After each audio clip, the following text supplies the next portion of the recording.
Hello everyone. Today in this video lecture I'm going to discuss about epidemiology and public health. So few basic informations I'm sharing with you. So epidemiology, what the term means. Epi means upon, demos people or population, and logi study. So it is basically the study that is done on the population regarding certain diseases. Okay, so it is the science that evaluates the occurrence, determinants, distribution, and control of health and diseases in a defined human population. So it is this science means here we are evaluating the occurrence of a disease. We are determining how the disease has evolved, what are the determinants of this diseases, and how is it distributed among the human population, as well the control of health and diseases in a defined human population. So here basically we are knowing the causes of the disease, and we are knowing the distribution of the disease in the human population in a specific area, and we are determining the measures which could be taken to prevent the spread of the disease as well as curing the diseases. So health, few important terms that are used in epidemiology are, so first we should know about health. Health is a condition in which organisms perform its vital functions normally and properly. So here health basically it means that an organisms perform its all the life processes normally without giving any effort. Okay, so it is a state of physical as well as mental well-being. So it is not only at the level of body but also at the level of mind. So a healthy mind and healthy body, and the body when it is free from the diseases, it is called that this person is in proper condition, or he is or she is healthy. Now disease, so a disease is an impairment of the normal state of an organisms or any of its components that hinders the performance of vital functions.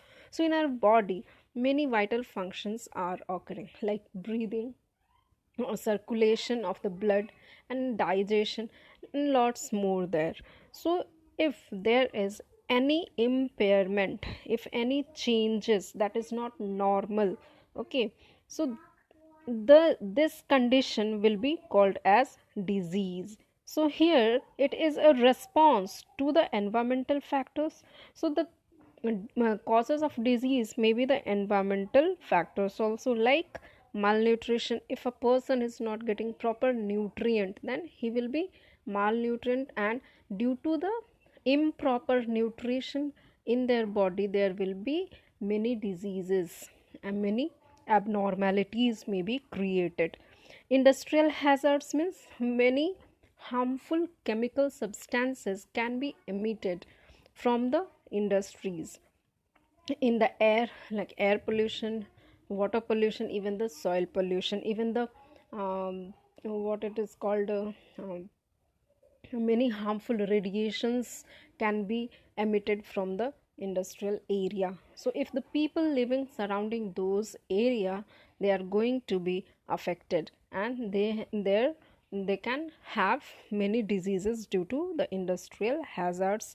And of course the climate is also one of the factor for causing diseases. Specific infective agents, example viruses, bacteria, fungi, protozoa, helminths, etc.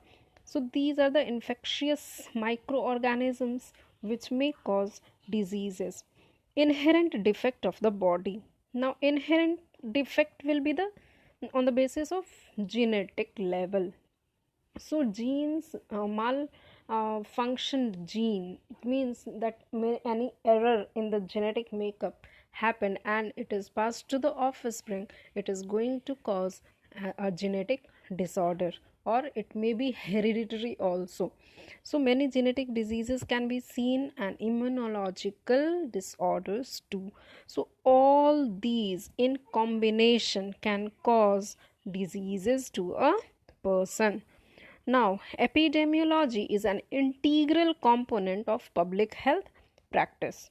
So, epidemiology is studying all these kind of diseases, and it is finding out the way to combat those diseases on the population level, on the large scale. So, the discipline aims to provide the basis to prevent the disease and to promote the health of populations. So, it also works on the populations and it gives information to them that how should they maintain hygienic condition, they should take proper nutrients, they should take preventive measures so that they could not get infected, how they should take vaccinations and many preventive measures to prevent diseases among them. So, this is done through the study of the occurrence and distribution of health related states or events, the study of determinants influencing such states. So, few important terminologies. Now, infectious disease or communicable diseases. So, generally, there are two types of diseases, communicable and non-communicable, or infectious or non-infectious. So, there are few diseases which are spreading from person to person or from animal to person, from birds to person, and likewise, these are infectious or communicable diseases, while non-communicable diseases are which is just focused only to a particular person, like any heart diseases or kidney failure or any injury that is limited to a particular person. It is not spreading from one person to another person. So disease which spread from person to person or from any animals, insects, birds, or through contaminated food, water, air, etc. to humans are called infectious or communicable diseases. Epidemiology is mainly concerned with these diseases. Now, what is sporadic disease? So, when a disease occurs occasionally and at irregular interval in human population, it is sporadic disease, like typhoid fever. So it occurs occasionally, right, at irregular interval, means it can happen at any time in the human population. So for such kind of diseases, the term has been given like sporadic disease. Now, endemic disease. When a disease occurs at a steady low level frequency at a moderately regular interval, it is endemic disease, like common cold. So common cold generally occurs in the winter season, it occurs seasonally, okay, and at low level frequency, of course, and it is steady, right? So these kind of diseases are known as endemic, and it is generally confined to a small population or in a small region. Now, hyperendemic diseases, these generally increase in occurrence frequency beyond the endemic level but not to the epidemic level. So here it is influencing more population than the endemic disease, but not up to the epidemic diseases. So now, what is epidemic disease? So it is a sudden increase in the occurrence of a disease above the expected level. So if we expect that this disease is going to infect during this season to this much of population, but no, it went beyond that. Okay, so it will be called as epidemic diseases. So it also generally limited to a particular region, wider than endemic, and it is temporary. So that is influenza or malaria or anything like that. Now, pandemic. So what is pandemic diseases? It is worldwide. It is affecting the larger population. Okay, so it is an increase in disease occurrence within a large population over a wide region, usually worldwide. So its example is influenza outbreak in 1960s, AIDS in 1980s, and of course nowadays outbreak is also an example of pandemic diseases. So what is index case? The first case in an epidemic is called as index case. So the first person which will be diagnosed with a disease which is going to spread to a wide population will be called as index case. What is outbreak? It is the sudden unexpected occurrence of a disease. Now, measuring frequency, the epidemiologist tool. What are the tools that epidemiologist uses to know the reasons, to know the distributions of a disease in the population, and so that they can calculate that how the population should be prevented from the diseases which has not been infected till now, and the infected person should be cured. So these are the tools. So an important tool used in the study of modern epidemiology is statistics. So of course statistics is the branch of mathematics dealing with the collection, organization and interpretation of numerical data. So population, of course population can be measured in numbers, so these are numerical data. So the collection of the information regarding diseases, organizing it in the data form, and interpreting the result from that organized data, like how much population is infected, how much may got infection, or how much population is resistant or might be vaccinated, like that. So these are done through statistics. So as a science particularly concerned with rate and comparison of rates. So of course here it is a scientific study. So a rate of occurrence of the diseases is measured, and of course it is compared, rates are compared with the previous diseases as well as present related diseases, and from area to area, and from one population, like in the adults, how much its rate of spreading diseases in comparison to old age people and in comparison to children, like that. So here, epidemiology was the first medical field in which statistical methods were extensively used. So epidemiology is the first medical field where statistics were used. So it measures of frequency, usually expressed as fractions. So the frequency is measured and it is expressed as fractions. The numerator is the number of affected individuals and denominator is the number of individuals in whom the disease could have occurred, that is population at risk. So the fraction is a proportion or ratio, but it commonly called as a rate. Why? Because of course the ratio is related with the time period.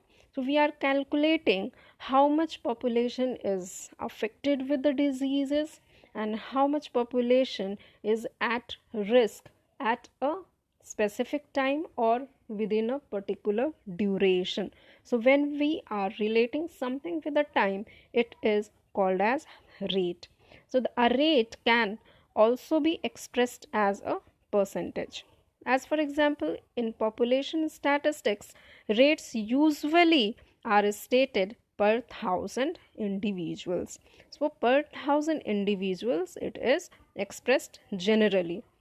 But for very common diseases, per 100 can be taken into consideration, like 5% per 100 has been infected with malaria. So, and per 10,000 also for uncommon diseases. So many diseases are very uncommon, like genetic disorders are very uncommon diseases. So for that we can consider the disease like 1 or 2 or 100 per 10,000 population, like that. Now important tool is the morbidity rate. So how does we calculate it? Morbidity rate measures the number of individual that become ill due to a specific disease within a susceptible population during a specific time interval. So suppose there is particular time interval like 24 hours, and we know that this area is being infected. So infected, few person are infected, and these area may get infected within that 24 hours. So it will measure the number of person who are ill to the number of the people who may be getting disease in the near future within a specific time interval. So it reflects number of new cases in a period. So it reflects number of new cases in a period. So suppose in case of corona, within 24 hours, you might be seeing in the news that within 24 hours, people in Maharashtra has been got infected. This much population has been got infected out of this much population in a particular area. So what is that? That is morbidity rate. So the rate is determined as following. Morbidity rate is equal to number of new cases of a disease during a specific period by number of individuals in the population. So for example, if there were 700 new cases of influenza per 100,000 individuals, then morbidity rate would be expressed as 700 per lakh or 0.7%. Now what is prevalence rate? So prevalence rate, it refers to the total number of individuals infected in a population at one time, no matter when the disease began. So if we want to know that yes, at 8 p.m.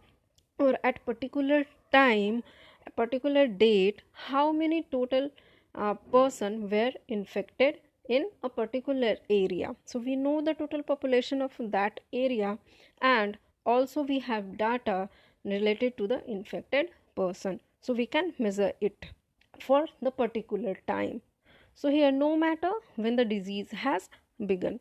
Now what is mortality rate? So it is the relationship of the number of deaths from a given disease to the total number of cases of the disease. So where here if we know the total number of people who are already infected, already they have got disease, and out of those person total population, how much have been died. So it is the number of death from the affected, out of affected person or out of affected population. So the mortality rate is this simple statement of proportion of all the deaths that are assigned to a single cause, assigned to a single disease. So mortality rate can be calculated as number of death due to a given disease by size of the total population with the same disease. So for example, if there were 15,000 deaths due to AIDS in a year, and the total number of people infected was 30,000, then the mortality rate would be 15,000 per 30,000 or 1 per 2, you can say. So in out of 2 people, 1 person was dying, or the mortality rate can be calculated as percentage. So here the percentage is 50%. So the determination of morbidity, prevalence and mortality rates helps public health personnel in directing healthcare efforts to control the spread of infectious diseases. So here, why these all things are being calculated once the outbreak has happened? Because by knowing all the data, the personnel, the person who are health workers or the officials, will take effective measures to control the spread of infectious diseases. For example, a sudden increase in the morbidity rate of a particular disease may indicate a need for implementation of preventive measures designed to reduce mortality. So nowadays corona is an outbreak, and you might be knowing and understanding why this morbidity, prevalence and mortality rate has been calculated, and it is showing in the news every day, so that our health department will take preventive measures. They are announcing what preventive measures should we take while staying at home, even in the or visiting to the market, or even in the public spaces, what preventive measures we should take, and so that we can get prevented from the dangerous diseases. So this was all about the basics of epidemiology and public health. Thank you.